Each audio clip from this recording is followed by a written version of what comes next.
So in this video, I'll be demonstrating, explaining how I managed to arrive at the surface area formula for the tetrahedron.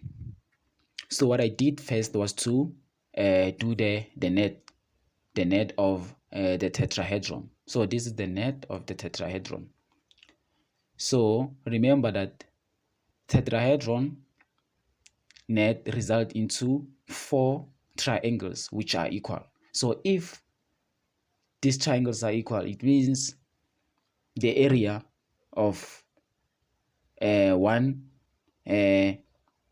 triangle is equals to all the triangles. So what I did was to find the area of a triangle. So remember, the area of a triangle is half base times height. So the height, so this is the height, this is our height here. Let me make it proper. So this is the h and this is the base. So because they are all equal, it means the surface area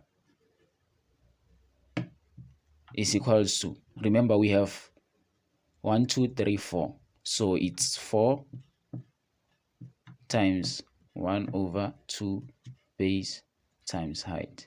So this is the surface area of a tetrahedron.